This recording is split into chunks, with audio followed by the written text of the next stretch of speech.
እዚህ ቲክቶክ ሰፈር ላይ ያገኘሁት በጣም የመሰጠኝና የወደድኩትን ነገር ላካፍላችሁ። የኔ ቆንጆ ይህ ላንቺ ነው ልጅነትሽን ሳጨርሽ ስደት ለመረጥሽው፣ ሀዘንሽን ደብቀሽ ለምትኖሪው፣ ቀን ስቀሽ ማታ ለምታለቅሽው፣ ሰው ሲፈልግሽ እንጂ ስትፈልጊው የማይገኝልሽ።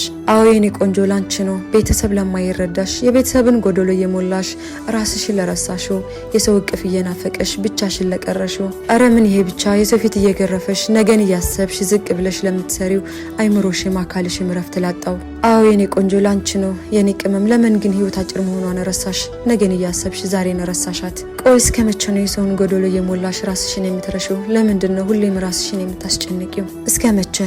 እስከ መቼ በሰው ሀገር እየተንከራተትሽ? አዎ የኔ ቆንጆ ሀገርሽን ወገንሽን እየናፈቅሽ እድሜሽን ጉልበትሽን ልጅነትሽን በሰው ሀገር ለጨረሽው እስከ መቼ የኔ ቆንጆ እስከ መቼ ድልድይ የሆንሽ ትኖሪያለሽ? እስኪ ራስሽን እየው፣ እስኪ ለራስሽ ኑሪ። ህይወት እኮ አጭር ናት። ዛሬን እንኖርባት። በዚህ ሰዓት ከጎንሽ ሆኜ ባቅፍሽ ባጽናናሽ ደስ ይለኝ ነበር፣ ግን አልችልም።